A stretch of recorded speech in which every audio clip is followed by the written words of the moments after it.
Good evening, and welcome to Riderpiece Theater.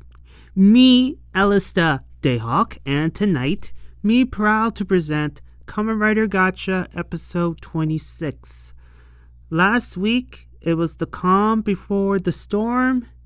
This week, we have entered the storm, or the endgame, the beginnings of the endgame, because now, after this episode, we are finally going to have the showdown between the Alliance and the Master.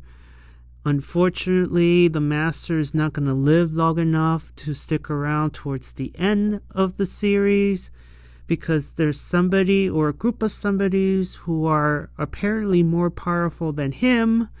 So, yeah, and I have to say this too, guys.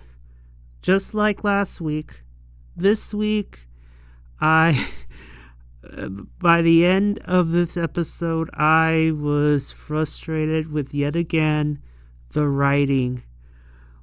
The writers of the show, they are frustrating the hell out of me. And I'll give you guys my rants, my reasonings why. So, without further ado, let us begin this Kaka show, shall we? So, the story begins with a booked restaurant. Guys, Mama-san has officially returned from the grocery store that was on the other side of town. Yes. So, the scene opens up with a booked restaurant. Sabi and Renge is helping Mama-san around, and, they're helping Hotaro because, as you know, he is still recovering from, becoming Iron Gotcha. It takes a lot of energy out of him, so he needs to rest, right?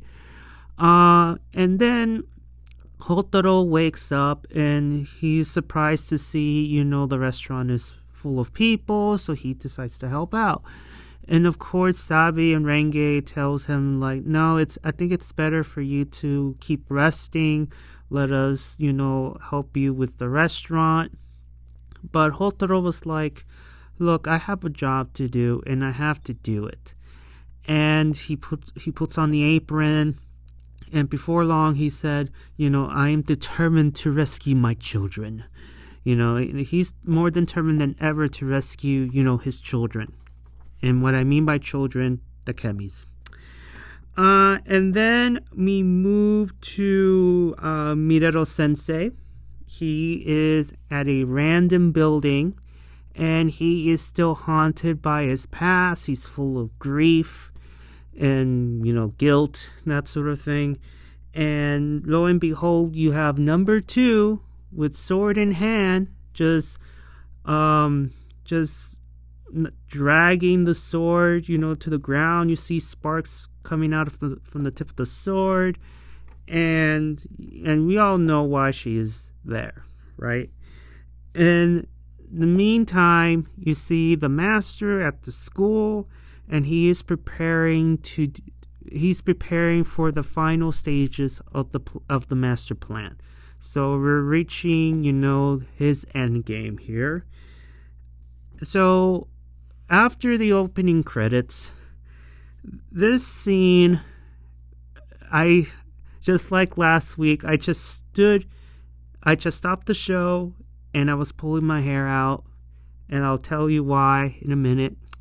So, instead of attacking Minato sensei and, completing the task that the Master has sent her to do, she, number 2, is upset with Minato sensei, and she was like, why are you, what the hell is this? I thought the plan was to betray the Master, and the reason for the heel turn was meant to train his kids for the final battle. So, after she said that, again, I stopped the show, pulled my hair out, and I was I was filled with frustration because last week, Professor Kyoka said to the Alliance that the reason for the heel turn was to protect his students from being killed by the master, right? Now you have Weird Sister number 2 saying that the reason for the heel turn was to train his kids in preparation for the master for the final battle. And I'm like, oh my god. None of those reasons, like Minato sensei didn't have to turn. Again, I would have preferred him to be blackmailed, or he was a double agent and helping the Alliance in plain sight and all that, almost like a Professor Snape. But it was for nothing. Again, Minato Sensei would have been better off training the kids with the kids. The heel turn was not required. The master would have still gone after them because of the chemy cards and the gotcha driver. Again, the writing is so stupid. Is it just me, guys? Am I just thinking too logically here? But I can't help myself because, again, Minato Sensei's heel turn was not necessary at all. He could have still helped the kids, do their thing, even though me personally, Minato Sensei is not a teacher. But then Fuga returned, and I'll get to him. Oh, I have lots to say. I have lots of things to say about him.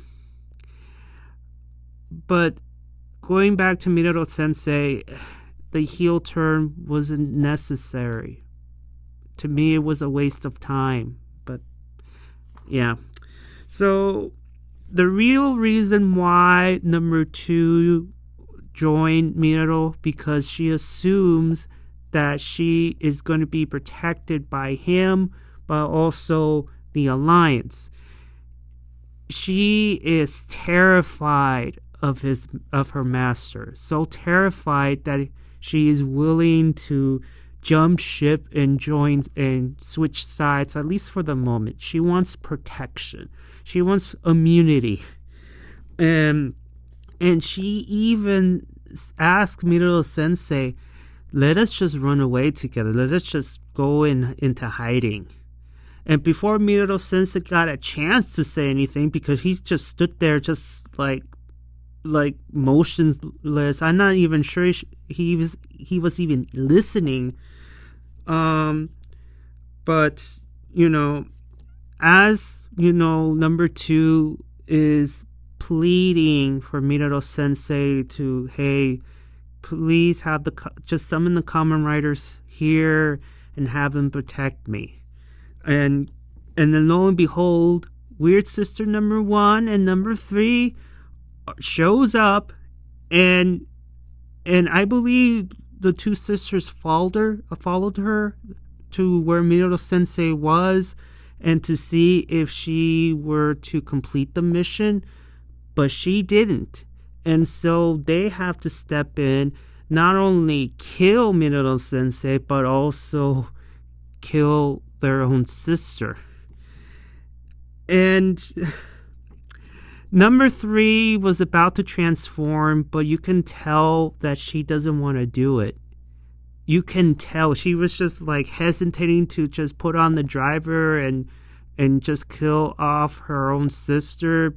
But instead, you have Weird Sister number 1, who has been played by a 9-year-old, decides, you know what, let me step in and let me do what needs to be done.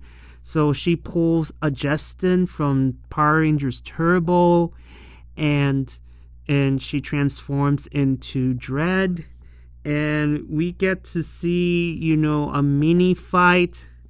But then, lo and behold, Spanner out of nowhere shows up, and he was in disbelief. He was surprised that, wait a minute, I came here for Minato sensei.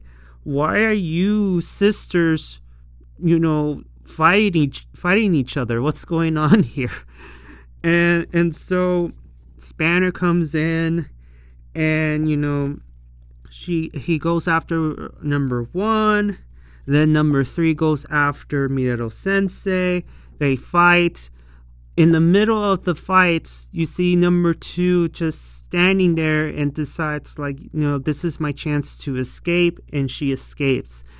Mind you, we don't see number 2 at all after this. This is just the last time you ever see her in this episode. She escapes, and we're not going to hear from her until next Sunday.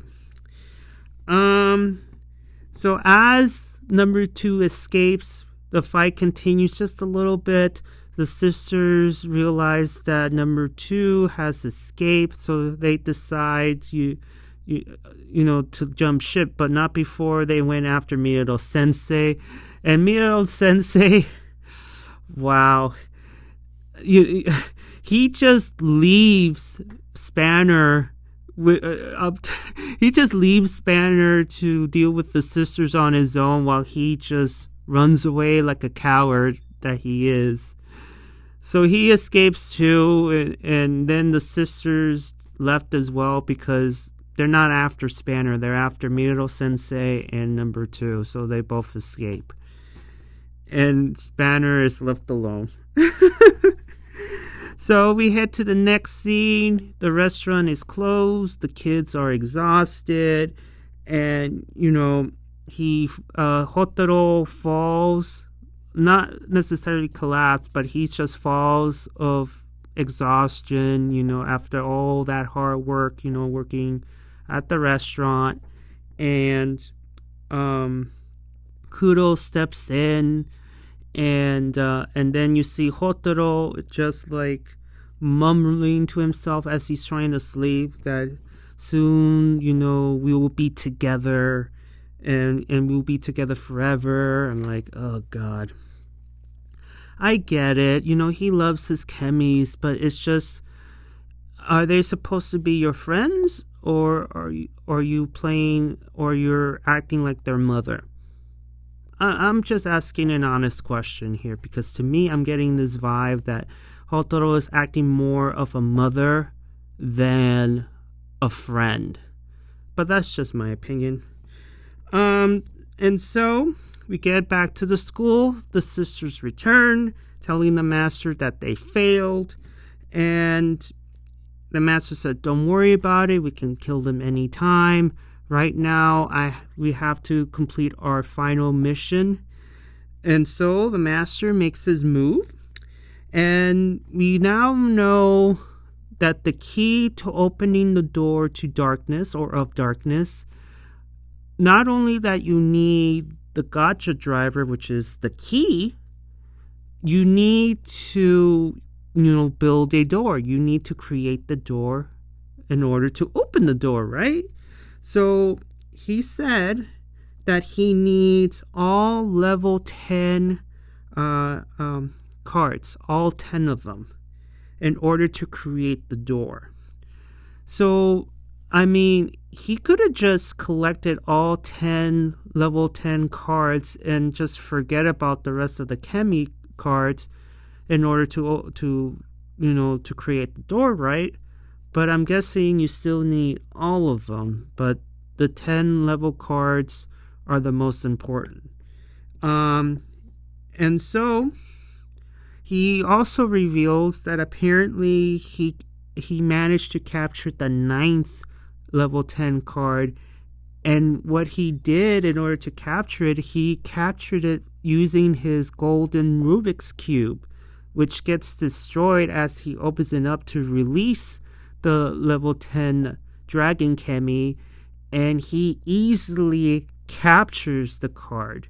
So the chemy's name is Dragonlos, and lo and behold, he creates the malgam of the week, and he sends it off to the mission at hand, which it will be explained in the next scene, where we see Spanner and Professor Kyoka at a French restaurant nonetheless, and they discuss, the master's plan, his agenda. So apparently the professor has a recording of the master capturing Dragonlos, and she is telling Spanner that the master is going to use this chemy and turn it into a malgam in order to capture the very last level 10 chemy card, which is called the Gaia Dar, or I'll call it Gaia because the names I always end up butchering, so I'll call it Gaia. And apparently Gaia is in hiding at a museum, the Earth and Environmental Science Museum. Oh. I wish Gaia would have just hid himself somewhere else that is less obvious, but that's okay. So it's in hiding. It's in hiding over there, and then we get to see the scene with Gaia just coming out from the giant model planet Earth, and then we get back to the restaurant. The kids get a message from the professor and telling them to go to the museum. And this is where, Hotaro wakes up, and Kuro made the right call, because Kuro knew that regardless if she lies to him or not, Hotaro will go out of his way and go to where the malgam is. And I understand where Renge and Sabi were coming from in terms of, Hotaro needs to rest, okay? He is really pushing himself using the iron gacha. He's exhausted, and after, the work, he's, low of energy still.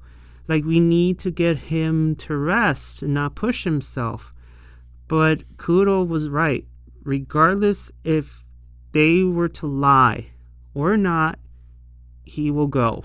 So might as well just tell him, hey, there's a malgam at the museum. We need to go. And obviously Hotaro goes. But before long, you see Mama-san, and she is asking her son, where are you going? And obviously Hotaro is not going to give her an answer per se. All he said was, I'm going out. And Mama-san was like, okay, take care of yourself and, goodbye. So she sees them off. And I'm sorry I have to say this again, but Mama-san in this show so far has been a dead weight. She does not contribute to the show. Hopefully she does later on, but for right now, I think it's best for her to stay at the grocery store on the other side of town. But that's just my opinion. So the Dragonlos malgam attacks the museum, and almost immediately it captures the last of the level 10 chemy cards so quickly. And here comes Spanner, and he tries to attack the malgam, but it does not connect at all. Spanner's having a horrible time dealing with this all-powerful malgam, because, mind you, this particular malgam is special because it's using one of the most powerful chemies on the planet, a level 10 chemy. So it makes sense. But then, looking back, Spanner just recently got his rider form, and yet I don't see any victories. Have you guys seen any victories coming from Spanner after he became a Kamen Rider? I'm just asking an honest question. So we have the Alliance showing up, and Hotaro was about to transform, but Kuro said, you cannot transform. You're our trump card, our ace in the hole. wait until, me and Spanner are really in problems. So right now, stay back and let me and Spanner deal with the malgam. So she transforms, tries to attack the malgam, but the malgam is too powerful even for her, and she gets blown away. And then, Hotaro, without hesitation, transforms into Iron Gacha and saves her. And then Hotaro and the malgam fight inside the museum. You see Hotaro, having he was not having let me try to Hotaro, it looked like he's having he's doing great at the moment, but then the malgam turned it around and just easily beating the crap out of him. And during the fight, we get a brief history lesson. So, according to Dragonos Malgam, apparently the Dragonos and Gaia were the first two chemy cards ever to be created. So, the dragon and the earth were created first. And they had such great power that the level system was created. And then from those two created more level 10 chemy cards, giving birth to the X in the back at the back of the card, and X means 10 in a normal numeral form. So we get a history lesson as to how were the level 10 chemy cards and the level system were created. And after that, Hotaro really gets creamed. And the malgam was about to unleash a fireball onto Hotaro because he demorphed, and the malgam is demanding Hotaro to hand over the gacha driver because, again, it's the key. He demands it, but Hotaro's like, nuh-uh, over my dead body, right? And so the malgam has this fireball and was about to, throw it onto poor Hotaro. But lo and behold, here comes Fuga. And everybody was in shock to see him. And then we get to see his rider debut, Kamen Rider Wind, which is like the same suit as Kudo, but black and gold. And I admit, I like Kamen Rider's the Kamen Rider Wind design. Even though I don't like the name as such, but I do like the design and the colors. And I have to say, Fuga in his Kamen Rider form, the creative made him OP. Because we see Fuga versus the malgam, and you can tell that, Fuga is really, OP. It was a good match. I enjoyed the fight.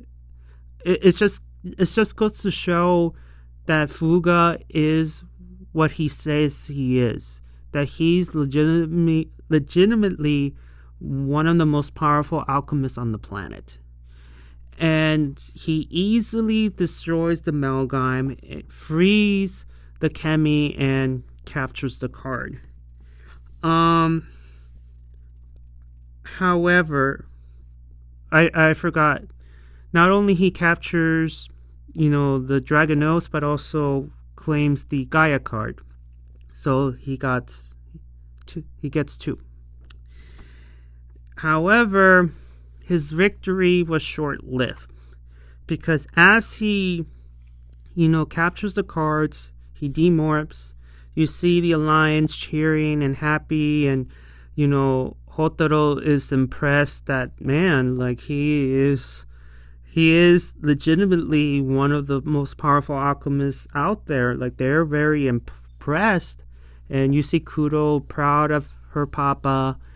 And all's well that ends well? Nah.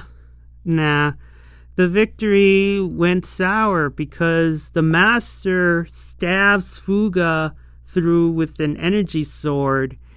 And we get to see this brief exchange between Fuga and the master saying, like, for years, you stood in my way.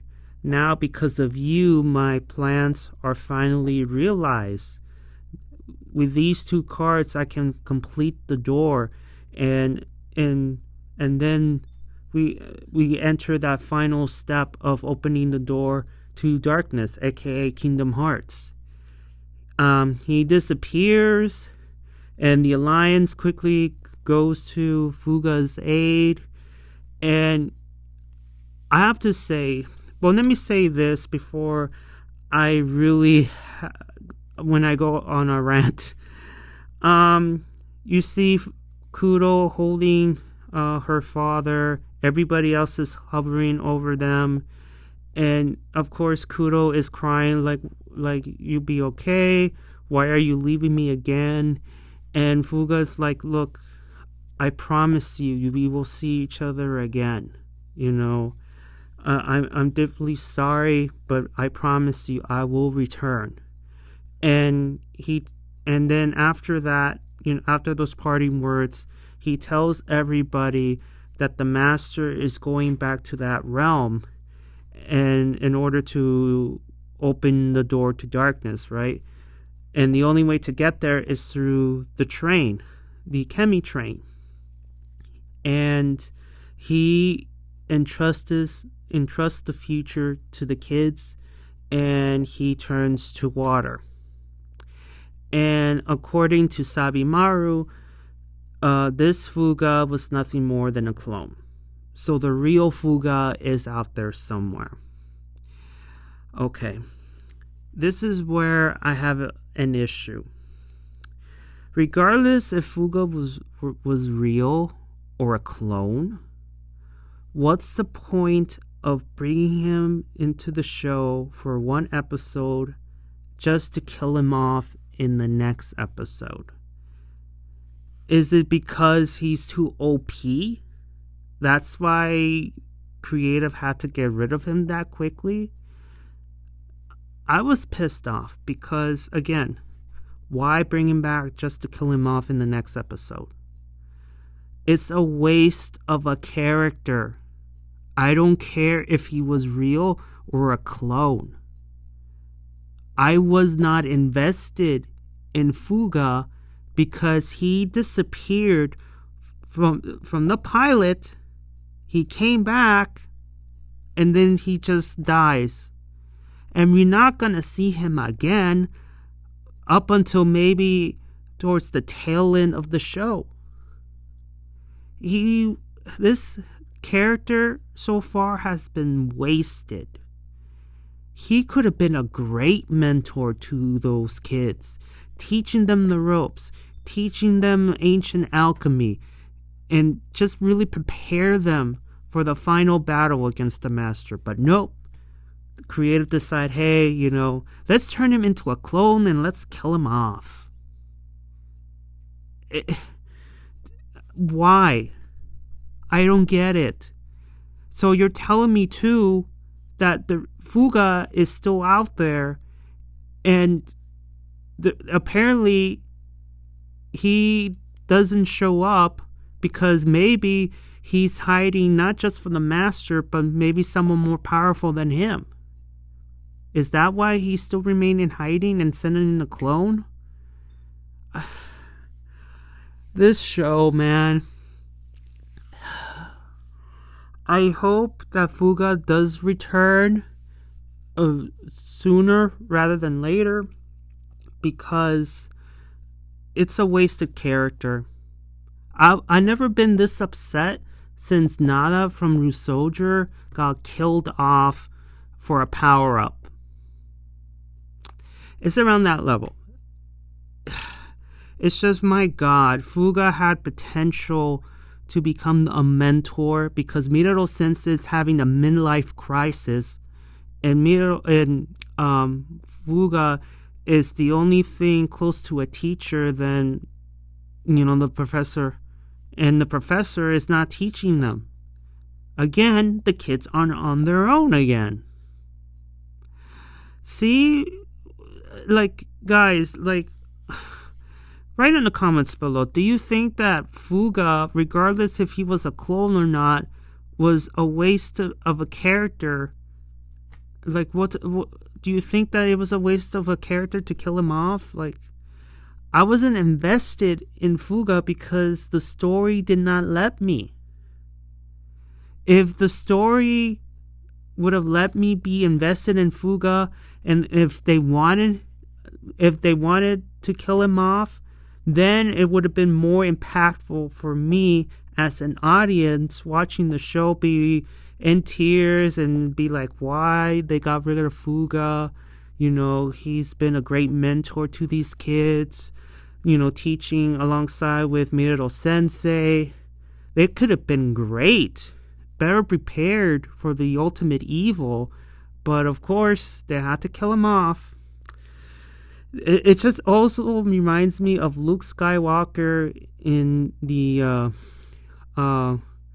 after the Force Awakens one. It's I don't remember the title because new Star Wars is crap, but you guys know what I'm talking about. It just reminds me of that too. Okay, so fake Fuga, clone Fuga, turns into water. You see the kids hopping on the train and going to the realm. You see Minato sensei looking on. And we get to, the last scene where the master already is at the Arbero's realm.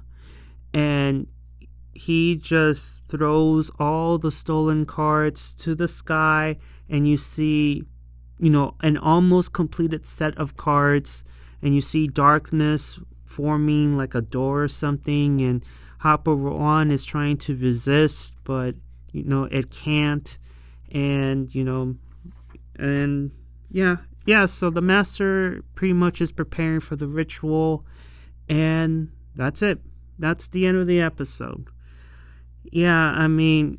It's now the storm has started, but Fuga is gone. He is killed off for now, and number 2 is scared. Minato sensei is having a midnight crisis, and the master is pretty much close to the master plan. All that's left for him to do is capture the rest of the chemy cards and get the gacha driver to officially open the door to Kingdom Hearts. Fuga's death is wasted, and again, the logic of Minato sensei and the plan, it's just so... I don't want to go over that again. It's exhausting. I don't need to repeat myself. It's just, I'm so frustrated with the writing of the show. I really am. And apparently next week, we're going to see the debut of a premium gacha, his ultimate form. It looks pretty good. It looks more of a mega form than an ultimate. So, but hey, it is what it is. I can't complain too much about the suit. I actually like the suit. It's just the writing of the show is just, it's frustrating. It's frustrating the hell out of me to the point where I stop in the middle of the show and just like, it's just, I don't know, the writing. But then again, one of the writers wrote Ghost and Saber, and I didn't like those either. it's understandable. So hey, tell me guys, what's your thoughts and opinions of this episode? And again, I ask you guys, what's your thoughts and opinions of Fuga's death, air quotes? Do you think that it was a wasted character? Just give me your thoughts and your opinions on that. And yeah, I think that's it. Oh, and also one last thing. Do you think that now that that weird sister number 2, is there potential for her to join the alliance now? I think there is, but for right now, the reason that she seeks protection is because she's scared to death of the master, which is reasonable. I need to stop now because I'm rambling, but hey, thank you so much for listening. Give me your thoughts and opinions of the episode. Did you like it? Did you dislike it? And just give me your thoughts about Fuga and Minato sensei. And even though I have my notes in front of me, I may have missed a couple of things. So please write in the comments below. Give a like if you like it. And please subscribe. And I'll see you all on the other side of Oblivion. Johnny!